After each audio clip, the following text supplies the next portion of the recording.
Viva Voz, com Vera Magalhães.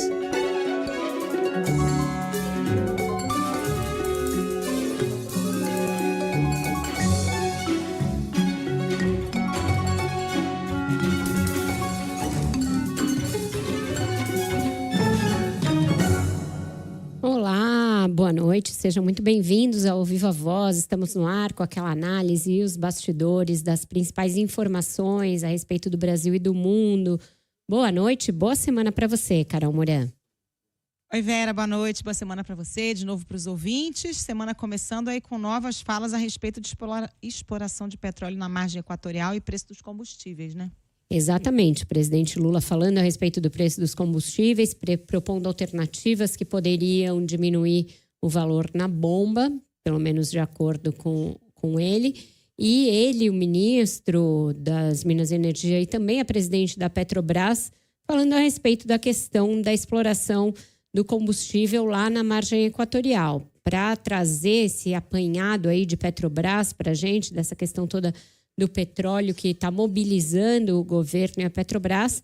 Continua com a gente aqui no estúdio, Guilherme Muniz. Boa noite para você, Muniz. Oi, Vera, boa noite para você, para Carol, para os ouvintes. Pois é, o presidente Lula culpou os estados e também os postos de combustíveis pelos altos preços dos combustíveis e do gás e defendeu a venda direta pela Petrobras desses produtos, para acabar com os intermediários. Segundo o presidente, muitas vezes a estatal não tem culpa por esse preço cobrado e o povo precisa saber a quem xingar. Lula disse que os combustíveis saem da Petrobras por um preço e depois são vendidos, às vezes até pelo dobro ao consumidor final. Ele trouxe alguns exemplos, Ele diz que a gasolina, por exemplo, sai a cerca de R$ 3,00 e é vendida, no final das contas, por R$ 6,50. E o botijão de gás sai da estatal por R$ 35 e passa pelas distribuidoras, e chega ao consumidor por até R$ 140. Segundo Lula, o povo é assaltado pelos intermediários. Então eu acho que a Petrobras tem que tomar uma atitude. Sobretudo o óleo diesel, você já falou comigo uma vez, a gente precisa vender para os grandes consumidores direto. Se puder comprar direto, para que a gente possa baratear o preço do diesel. Se a gente puder vender direto a gasolina, se a gente puder vender direto o gás, porque o povo é, no fundo, assaltado pelo intermediário. Ele é assaltado e a fama fica nas costas do governo. Bom, essa fala de Lula vem depois daquelas pesquisas mostrando queda de popularidade na gestão dele e também de um levantamento da ANP, Agência Nacional do Petróleo, mostrando que os preços da gasolina e do diesel chegaram ao maior patamar desde o início do terceiro mandato de Lula. O presidente esteve nessa segunda-feira em Angra dos Reis, no Rio de Janeiro, nesse evento da Petrobras, que acabou virando, como vocês mencionaram, uma espécie de palco de defesa da exploração da margem equatorial. O ministro de Minas e Energia, Alexandre Silveira, estava por lá também e afirmou que é hora de virar a chave e o IBAMA liberar as pesquisas. Não podemos aceitar mais de 350 bilhões em investimentos parados. A Petrobras já entregou os estudos complementares ao IBAMA e chegou a hora de virar essa chave. Já a presidente da Petrobras, Magda Chambriard, afirmou que a liberação para repor as reservas é urgente e garantiu que, se essa licença do IBAMA for aprovada, a estatal vai prezar pela segurança. A reposição de reservas é urgente. E isso só vai ser possível se nós começarmos a explorar nossas novas fronteiras agora. Nesse contexto, é muito importante destacar a relevância da margem equatorial e da pesquisa do seu real potencial. Lembrando que as pressões pela liberação dessa autorização aumentaram na última semana, quando Lula chegou a dizer que essa demora do IBAMA em liberar os estudos era uma lenga-lenga.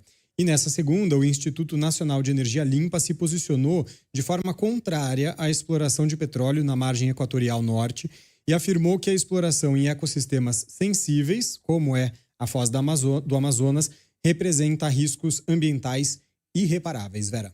Obrigada, Muniz, pelas suas informações.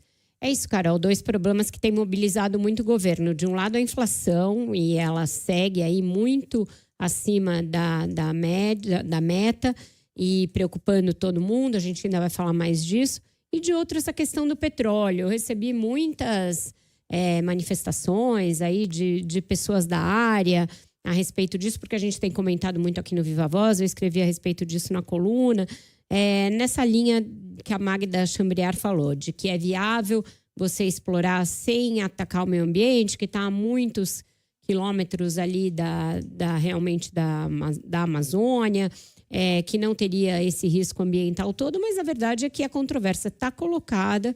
Existem estudos sólidos de entidades ligadas ao meio ambiente de que sim, traz problemas para um ecossistema muito complexo como é aquele, e existem estudos também respeitáveis por parte de quem defende a exploração, de que é uma reserva importante, da qual o Brasil não pode abrir mão nesse momento, quando outros países ainda fazem muitos investimentos em combustíveis fósseis. O melhor a se fazer é abrir o debate de uma maneira honesta, franca, e principalmente que não fique dentro do governo essa situação de um queimar o outro, porque essa fala do ministro de Minas e Energia nesse tom, parece que ele quer impor a uma outra ministra a sua visão, e a forma como o presidente tratou o IBAMA também diz respeito ao cabedal ético e técnico que tem essa instituição. Então, precisa reposicionar esse debate para trazê-lo para questões mais concretas, mais de evidências, mais ligadas à própria ciência, né?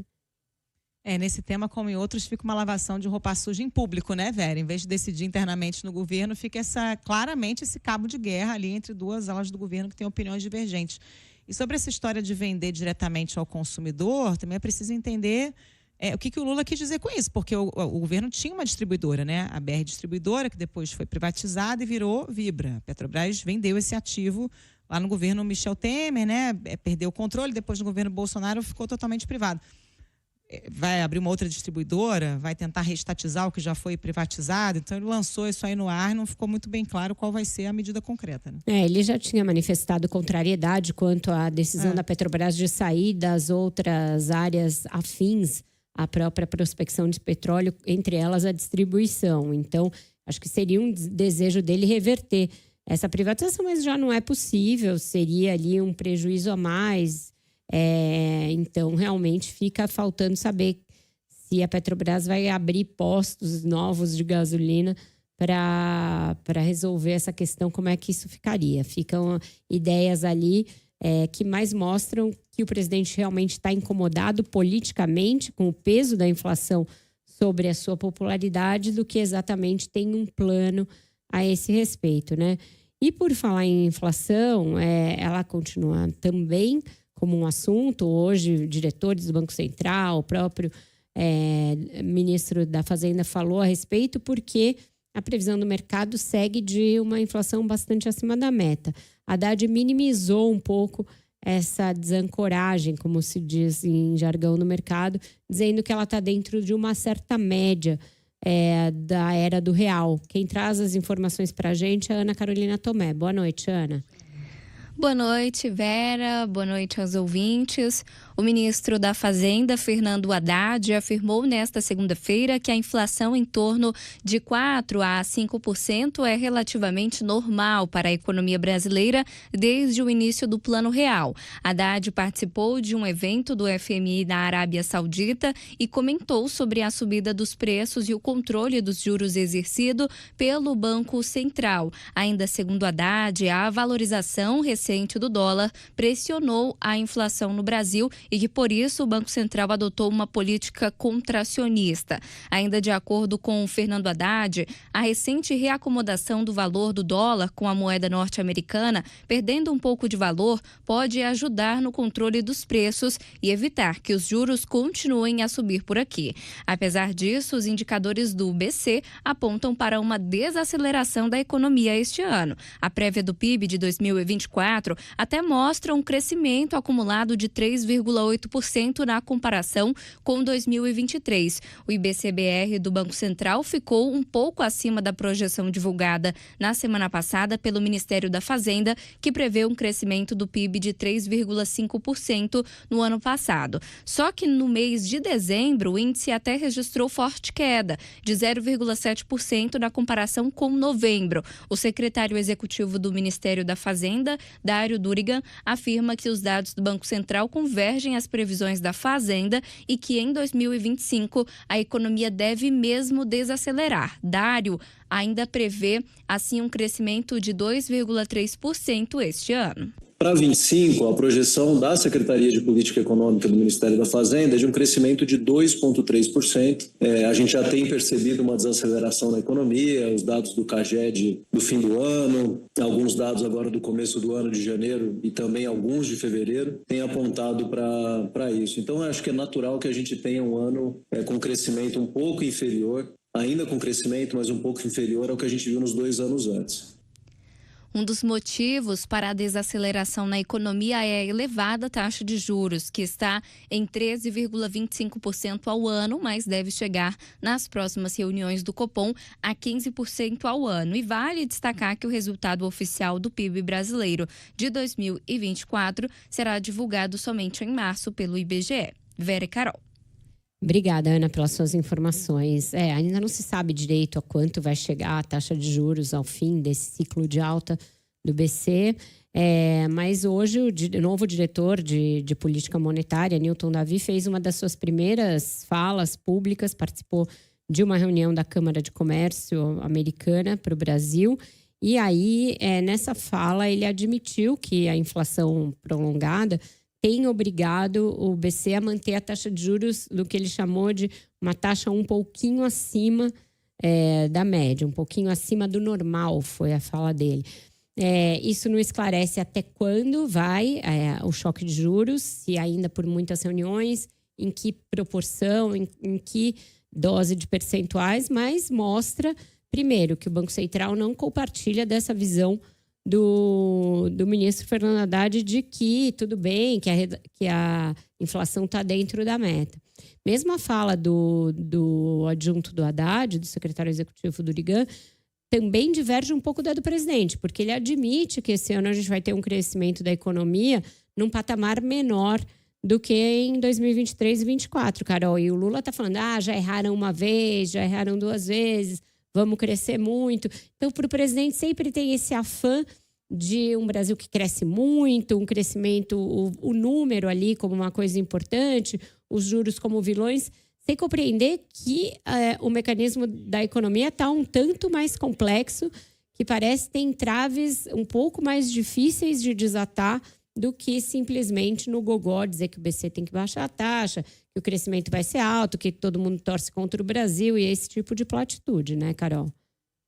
E o Haddad tem que ficar fazendo um jogo semântico, né, Vera? Porque ele sabe de tudo isso que você está falando, mas é lógico que ele não pode contrariar totalmente o que o Lula diz. Então ele fica ali naquela linha tênue, né, entre ser o arauto das más notícias, mas ao mesmo tempo não contradizer totalmente o que o Lula está falando. E o Lula ele acaba se repetindo nessa estratégia de sempre buscar um vilão externo, né?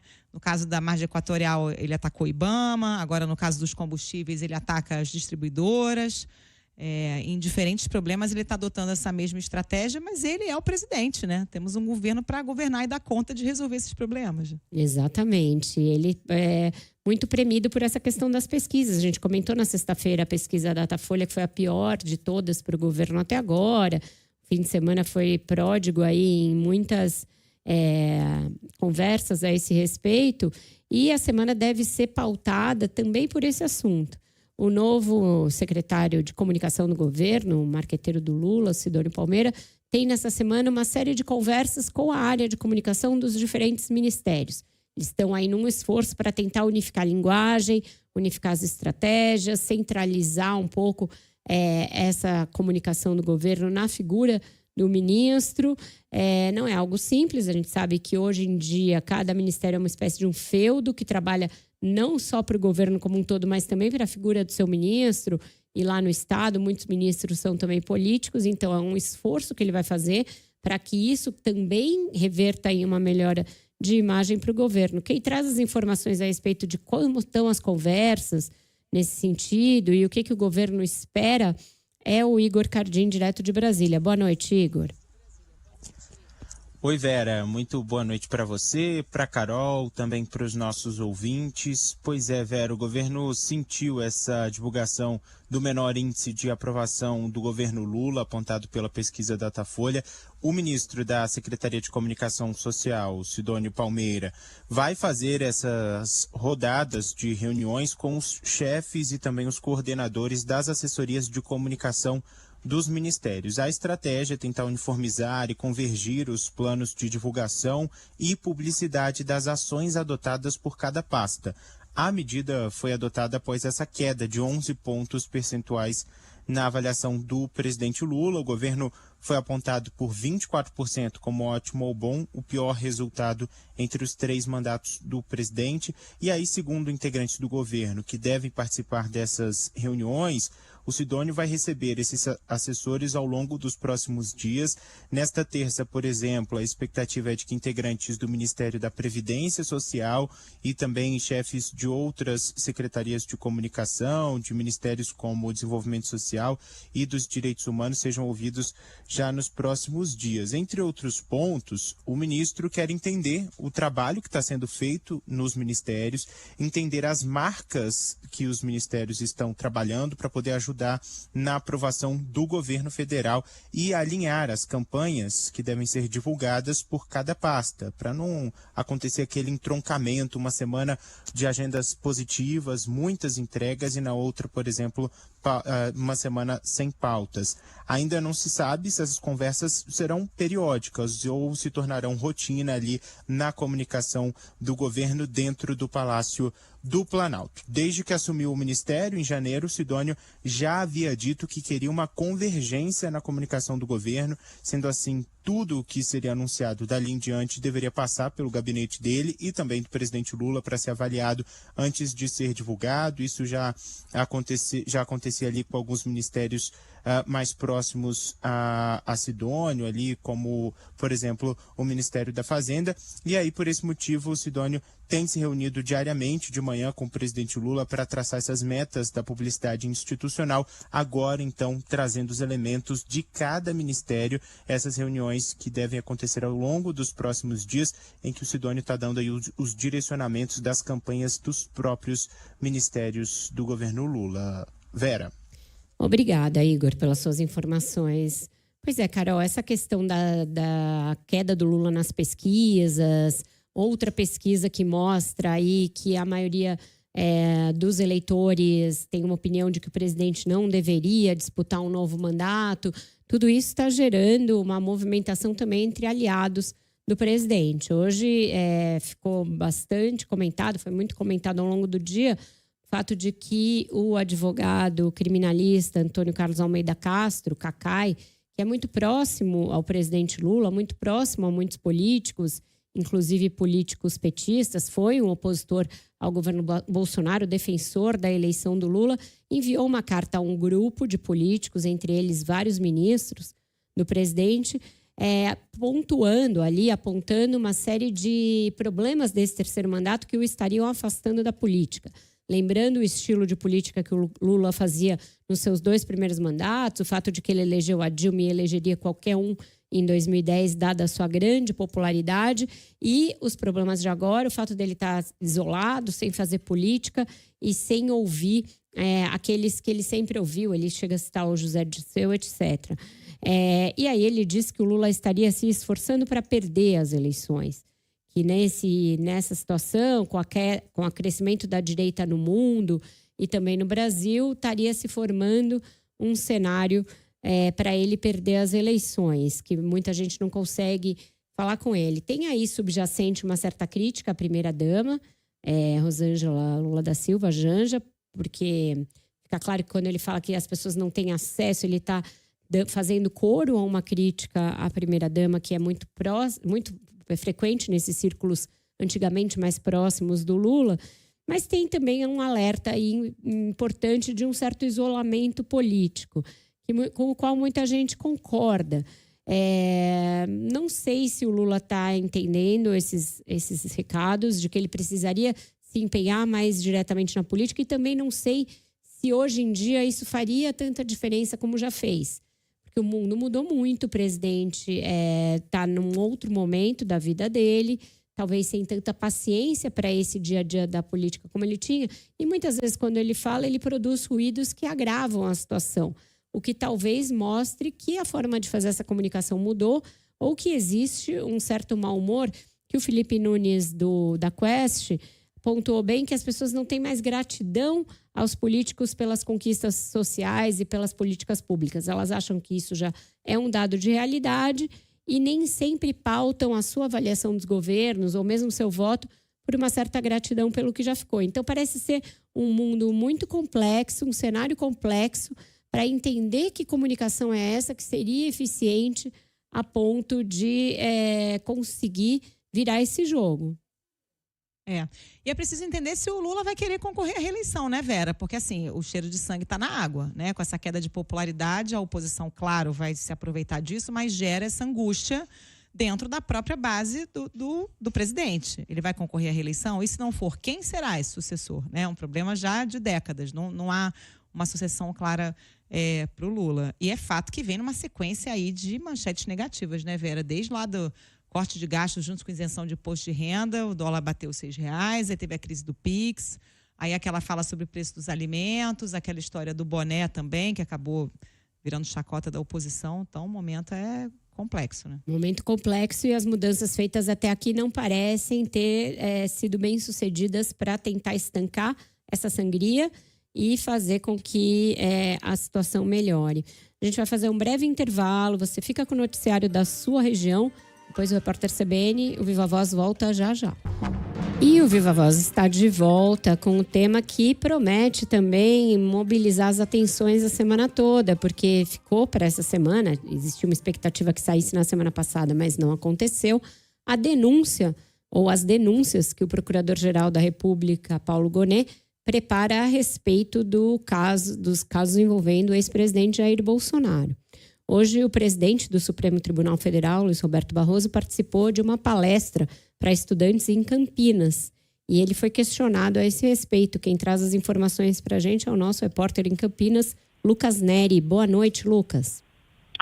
Boa noite, Vera, Carol, ouvinte CBN. Pois é, o presidente do STF, Luiz Roberto Barroso, afirmou que a corte vai analisar com serenidade uma eventual denúncia apresentada contra o ex-presidente Jair Bolsonaro pela Procuradoria Regional da República, que é a PGR.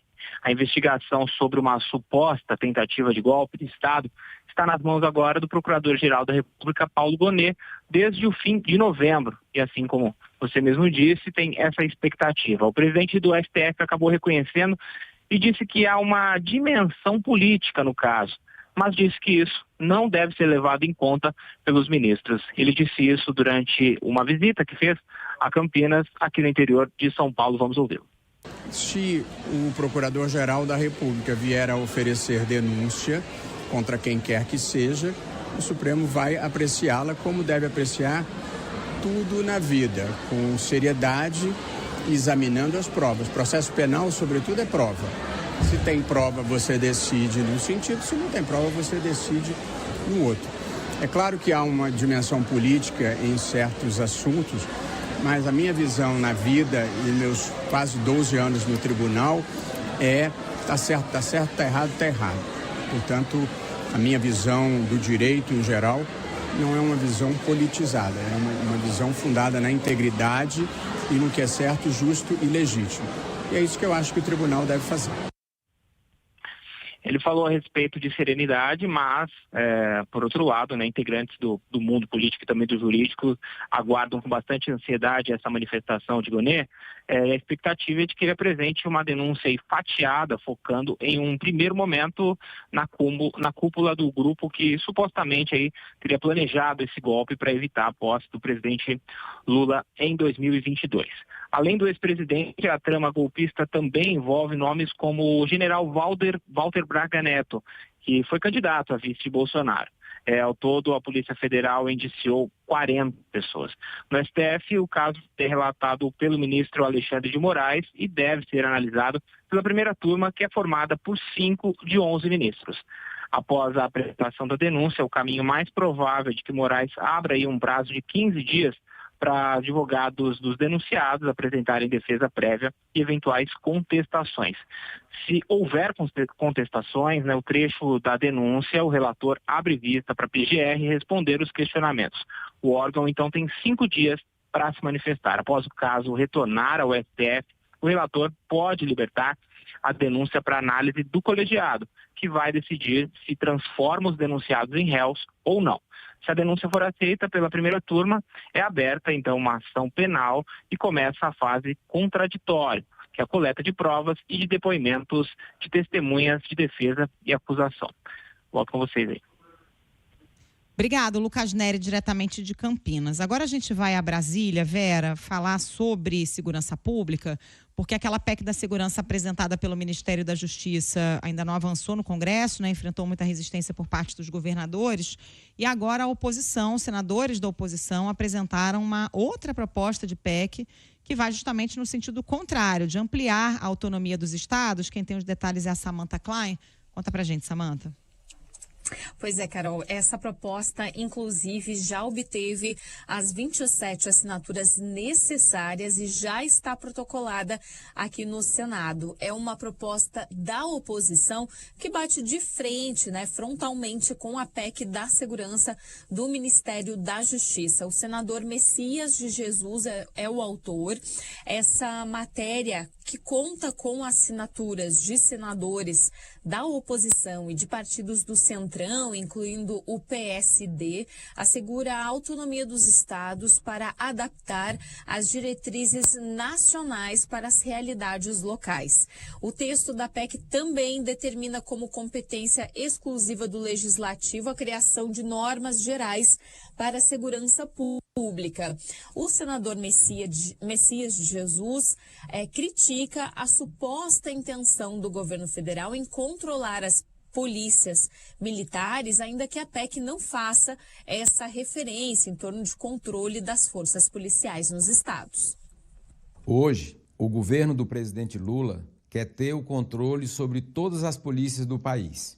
Por isso, essa proposta garante a autonomia dos estados sobre as polícias civil e militar. Essa emenda à Constituição também coloca o Legislativo como responsável pela discussão da questão da segurança pública, impedindo que uma única canetada do presidente coloque em risco a segurança de milhões de brasileiros.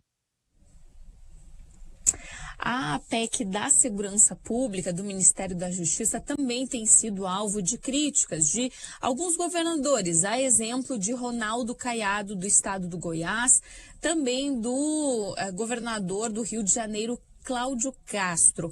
Além disso, o consórcio de governadores do Sul e Sudeste assinou uma carta fazendo alertas sobre essa PEC da segurança. O que esses governadores estão argumentando? Que uma política de combate à criminalidade seria mais eficiente se os estados pudessem ter autonomia para legislar sobre o assunto.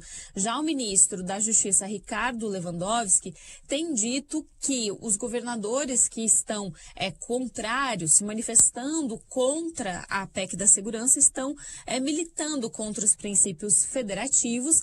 E ele fala também que uma autonomia para legislar sobre segurança pública poderia trazer um fluxo migratório da criminalidade. Em resumo, a PEC ainda está sob análise da Casa Civil. O governo está vendo com bastante calma esse assunto, justamente por conta das críticas feitas pelos governadores. E Carol e Vera, vale lembrar ainda que essa proposta prevê o aumento das funções da PRF para se chamar, a partir disso, de Polícia Viária Federal, e também pretende colocar na Constituição um Sistema Único de Segurança Pública, que já é uma lei desde 2018. Com vocês.